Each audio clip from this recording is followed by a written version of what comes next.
Hello বন্ধুরা, welcome to my channel Newton help ডেস্কে আপনাকে স্বাগতম। পার্মানেন্টলি ফেসবুক অ্যাকাউন্ট ডিলিট করা কিংবা ডিঅ্যাক্টিভ করার নতুন নিয়ম কিন্তু চলে এসেছে। আজকের ভিডিওতে আমি দেখাবো কিভাবে সহজভাবে আপনার অ্যাকাউন্টটি পার্মানেন্টলি বন্ধ করে দিতে পারেন। তো বন্ধুরা চলুন দেরি না করে ভিডিওটি শুরু করা যাক। প্রথমে আমাদের যেটি করতে হবে সেটি হলো আমাদের ফেসবুক অ্যাপে চলে যেতে হবে। তারপর উপরের দিকে ডান পাশে আমরা থ্রি ডট অপশন দেখতে পাবো, অপশনটিতে ক্লিক করে দিতে হবে। তার পাশেই ছোট্ট করে সেটিংস আইকন দেখতে পাবো, সেটিংস আইকনটিতে ক্লিক করে দিতে হবে। তারপর আমরা উপরের দিকে পার্সোনাল ডিটেলস নামক একটি অপশন দেখতে পাবো, অপশনটিতে ক্লিক করে দিতে হবে। একটু নিচে আসলে আমরা পার্সোনাল ডিটেলস নামক আরেকটা অপশন দেখতে পাবো, এটাতেও ক্লিক করে দিতে হবে। তখন আমরা চারটি অপশন দেখতে পাবো। অ্যাকাউন্ট ওনারশিপ অ্যান্ড কন্ট্রোল এই অপশনটিতে ক্লিক করে দিতে হবে। তারপর আপনারা ডিঅ্যাক্টিভেশন অর ডিলিটেশন নামক একটি অপশন দেখতে পাবেন, এই অপশনটিতে ক্লিক করে দিতে হবে। তারপর আমরা প্রোফাইল আইকন দেখতে পাবো, প্রোফাইলটিতে ক্লিক করে দিতে হবে। তখন আপনাদের সামনে দুটি অপশন আসবে, ডিঅ্যাক্টিভ অ্যাকাউন্ট আর ডিলিট অ্যাকাউন্ট। আপনি যদি উপরের অপশনটিতে ক্লিক করেন মানে ডিঅ্যাক্টিভ করেন, তাহলে আপনার অ্যাকাউন্টটি কিছুদিনের জন্য বন্ধ থাকবে।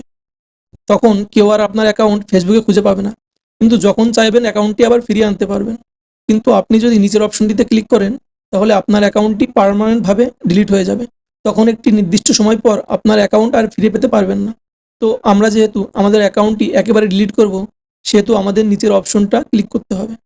এরপর কন্টিনিউ প্রেস করতে হবে। তারপর এমন একটি পেজ আমাদের সামনে চলে আসবে।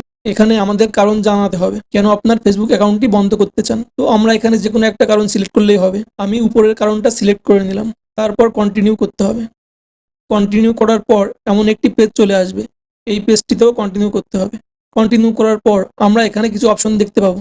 এখানে আপনি যদি মনে করেন আপনার ফেসবুকের ছবিগুলো ডাউনলোড করে রাখতে চান, তাহলে ডাউনলোড ইনফোতে ক্লিক করবেন। আমার যেহেতু ডাউনলোড করার কিছু নেই, সেহেতু আমি স্ক্রল করে নিচের দিকে আসব। তারপর কন্টিনিউ নামের অপশনটা ক্লিক করব। তখন একটি পেজ ওপেন হয়ে যাবে, যেখানে আপনাকে ফেসবুকের পাসওয়ার্ড দিতে হবে। আপনাদের কাছে যদি ফেসবুকের পাসওয়ার্ড না থাকে, তাহলে ফরগট পাসওয়ার্ড করে পাসওয়ার্ডটি ক্রিয়েট করে নিয়ে আসবেন। তো আমি আমার ফেসবুকের পাসওয়ার্ডটা এখানে বসিয়ে দেব। পাসওয়ার্ডটি বসিয়ে দেওয়ার পর কন্টিনিউ প্রেস করব।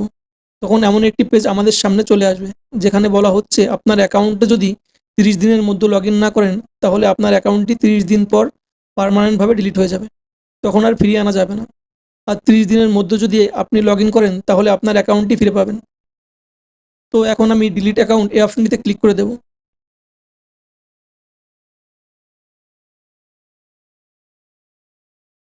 দেখুন বন্ধুরা, আমার অ্যাকাউন্টটি পার্মানেন্টভাবে ডিলিট হয়ে গেছে। তবে একটা কথা আপনাদের মনে রাখতে হবে, আপনাদের যদি 30 দিনের মধ্যে কখনো মনে হয় অ্যাকাউন্টটি ফিরে পেতে চান, তাহলে 30 দিনের আগেই লগ ইন করতে হবে। 30 দিন পর কিন্তু অ্যাকাউন্ট ফিরে পাবেন না। বন্ধুরা ভিডিওটি ভালো লাগলে ভিডিওটি লাইক করে দিন, আর এমন ভিডিও আরও পেতে চাইলে চ্যানেলটি সাবস্ক্রাইব করে দিন।